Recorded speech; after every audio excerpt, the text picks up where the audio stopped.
Okay there. What have we got? We've got an Aqua T70 roll top bag. I got this from the sports bike shop, or whatever it's called, on offer for about 45–50 quid.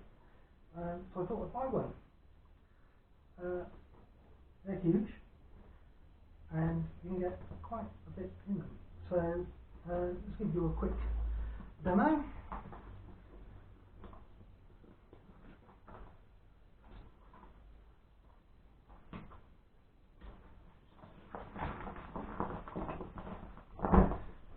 Undo the clips, the top pulls up, and you've got access to everything that's inside. And what I have here is an air pump, the airbed, which I've converted with an T70 plug on the end. I've also got a fly lead on the bike battery, which comes out under the side panel. So I can plug this onto the bike and use the pump if I want to. What I also use is a radio control LiPo battery. All of my batteries have got these same plugs on them. So all I can do is plug the battery into the pump and switch the pump on. And this is a 5,000 milliamp battery. It will power one of those pumps for as long as you like. I have tested it and it will inflate the airbed in a couple of minutes. What else have we got here? Right, sleeping bag. This is a Rango Nashira, 8 degrees to 20 degrees centigrade.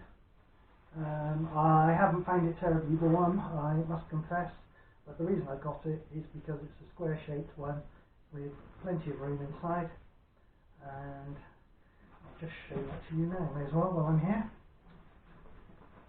What I've also got is a silk sleeping bag liner, which keeps the sleeping bag clean and me cool on hot nights.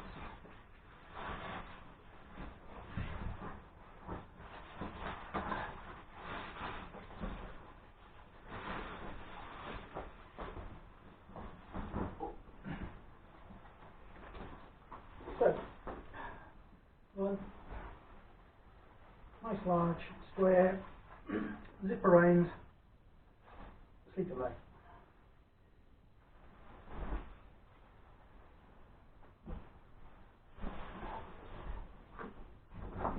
What else have we got in here? We have an airbed, which, as you can see, rolls down very, very small. And why did I get this one?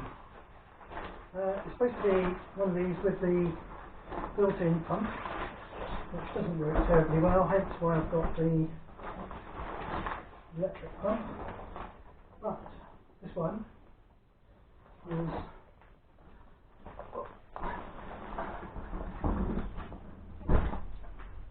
plenty long enough for a sleeping bag. In fact, it goes way beyond it. As you can see, the sleeping bag ends here. The airbed is another couple of feet longer. So that is a big bonus when you're camping. You've got the seat hanging over the edge. I'll inflate it later on so that you can see what it's looking like.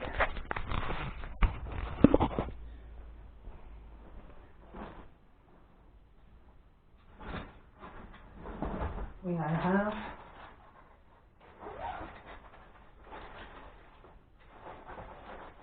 a rather nice camping chair. Not a tiny little one that you often see, but the high backed one. I will assemble this and you can then see what it looks like. You can see the frame assembled. It's all on elasticated poles and it all snaps together. What you can also see here, this one has got these wide feet on. If you're buying one of these chairs, I strongly recommend that. Otherwise the chair sinks into the ground, the frame twists and the whole thing bends and buckles. This is the actual seat part. It simply slides on over there. I'll do that. There we are, one fully assembled chair. Took about 2 minutes and it's actually very comfortable. It's got a little backrest in the back and it's easy to get in. Here we have the sleeping bag, all laid out nicely. As you can see, that's the sleeping bag at the bottom end. It fits perfectly on that airbed and I've got a nice inflated pillow at the top. All very nice and comfortable.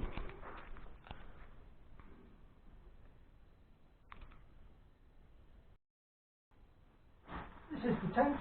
It's a Bango 350XL, Beta 350XL. Bought this years ago, and they were a lot cheaper then than they are now. And I think the older ones are built to higher quality. I'll post up a still picture of it erected because I can't erect it indoors.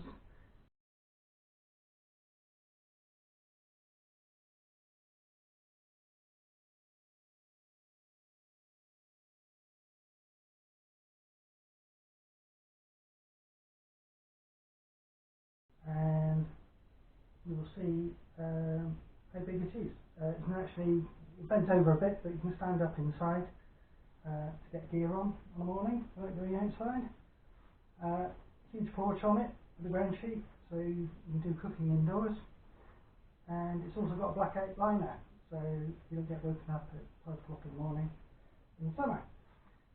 It weighs 6 kilograms, which is quite heavy, but all of the luggage on the bike is going to come nowhere near the weight of carrying a pillion, so I'm not really too fussed about that.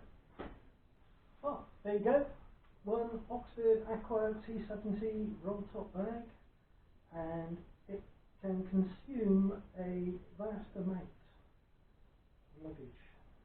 That's the tent, the airbed, sleeping bag, air pump, table, chair, and still plenty of room for my cooking gear, which leaves my other bag free for clothes and anything else I want to take with me. So, yeah, they're not that big. It's the same length as the tent. I was taking the tent on 900 Hornet for a very lengthy ride around England, and that was no bother at all. So, yeah, if you want one, get one. They do them in smaller sizes if that one's too big for you. They're totally waterproof. It means that if I'm riding somewhere and it's pouring with rain, everything stays dry, and if it's nice and dry when I get there, I take the tent and everything out and put it up in the dry. So I can't complain about that. There we go. The choice is yours. Roll on summer. Bye for now.